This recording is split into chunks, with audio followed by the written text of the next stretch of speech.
Like I was saying, in downtown San Francisco, California, you see the women that made their millions years before Backpage even closed.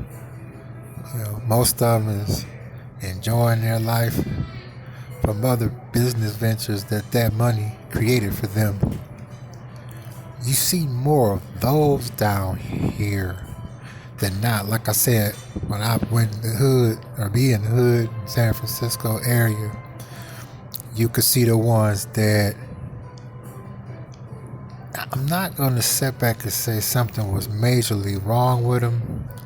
They just might have got on there just to barely get by. Reason why I say that, prostitution is really rampant in the hood of San Francisco, California. Downtown San Francisco, California, it exists down here, but it's so discreet. Even in the hood, it's discreet, but it's discreet on a visible, more visible level than downtown San Francisco, California area. Like, like I said, women, if they feeling you, they let you know. It's not like how it was in the Midwest. Women play a lot of stupid games in the Midwest and think that shit is cute and it ain't. Now don't get me wrong. I didn't came across a few that, let me know they want to get ignorant. You know, Getting upset because I ain't paying attention to them. And like I said, if I would get involved with a woman here in San Francisco, California, I admit I would go for the thoroughbreds. But even then, it'd be hard to be faithful because it's more thoroughbreds in San Francisco, California than anything else of women. Like I said, you got your chicken heads and wretched ones, but like I said, it's such a small amount of them. Most of you got thoroughbreds, period. Now, I'll tell you what I like about Pookie and Ray Ray here in San Francisco, California. They're more knowledgeable and accepted their demise. They know and understand the game is over. Even ones I came across last night, they was rambling off at the mouth, but in their conversation, they was admitting openly that the game is over for them. They said it. Whereas like Pookie and Ray Ray in the Midwest, they just pathetic. But I'm saying that to say this. If I had to pick between living and dying here or going back to Michigan, I'd rather live and die here in San Francisco, California. Because what I like about it, only the strong survive. Either you make it or you don't. And that's the environment I came from. The only difference is, see, with Michigan, there's nothing there and there's nothing coming there. So it's like whoever is stuck there, they're not going to be happy. Because of things that made them happy at one time is disappearing, for good. The industrial age, for one. Whereas here, it has its share of problems, don't get me wrong, but you can thrive. If you want to thrive, you can thrive. Ooh, you should see this one walking past right now. Damn, she's still looking back. She got on some shorts. And see, the weather here is like 70. See, Michigan, it's hard to make money in Michigan when you see a lot of opportunities. The winters start earlier and getting colder, and the winters stay longer. Whereas here, it kind of get cold in the middle of the morning for a minute.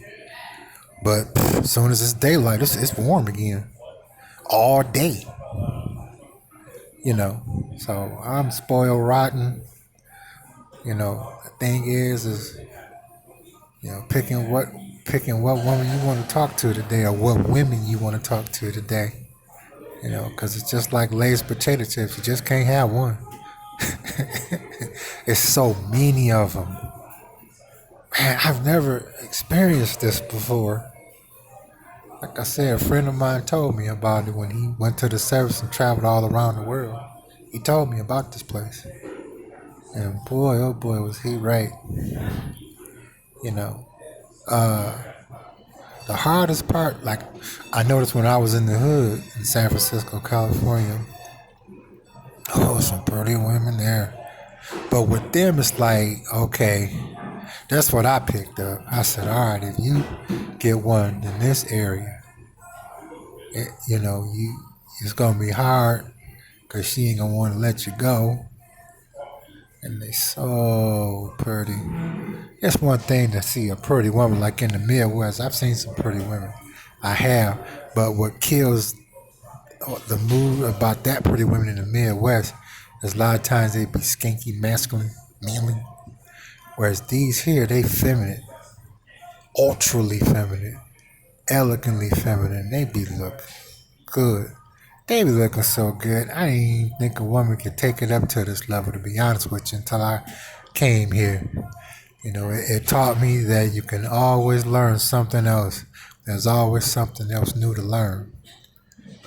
And with me saying that,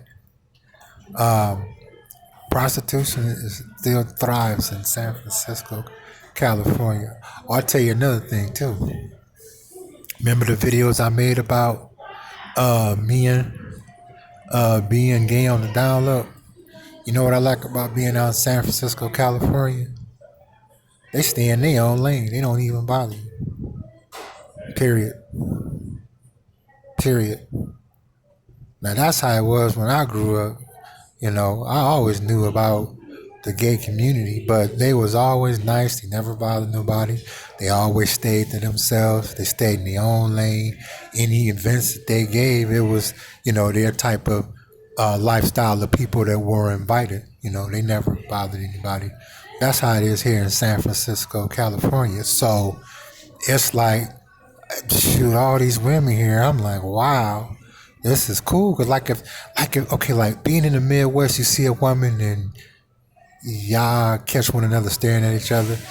She usually get an attitude and might cuss you out and be like, what are you looking at? Whereas these three that just walked by right now, they just still staring at me openly. Like, yeah, we like you. So I smiled back. And this is how it is all day and all night. Now, I almost got beat up a few times by some sisters. I guess they weren't from here. I guess they here visiting. They from the Midwest. Because I know that look when I see it. That look like I'm going to twist your fucking head off like that damn Ken doll. But other than that, they stop and stare at you. They make themselves approachable. And I don't mean it in a promiscuous, prostitution, skanky type way. No, it's very feminine, and man, I've never experienced this. They'll look at you like you ain't gonna speak. How you doing? You speak like, yeah, that's more like it. I'm like, damn. And then you got the bus, the subway, the trolley trains, and everything runs 24 hours, and you can go anywhere you want. I admit I've been working on it. I been getting lost a lot. Like last night, I got lost so damn bad, I almost got hit by a car. I was supposed to go on the street called Bryant, the same way my name is spelled. And I ended up finding it when I was way on 17th Street between Bryant, where I was supposed to be on like near downtown. I was on 17th Street. I was so lost. It was dark. And even then, it was fine women walking up and down the street, friendly. Like the ones in the hood. Ooh, I saw one. She was fine. I kept walking because she looked like, come on in here, boy. I'll set you straight. Oh, I saw this one prostitute last night. She had on a prostitute outfit I never seen in my entire life. For real. But stay tuned for more. I'm gonna share with my viewers a lot of different things about living in San Francisco, California. Put your comments in the comments section, and don't you go anywhere.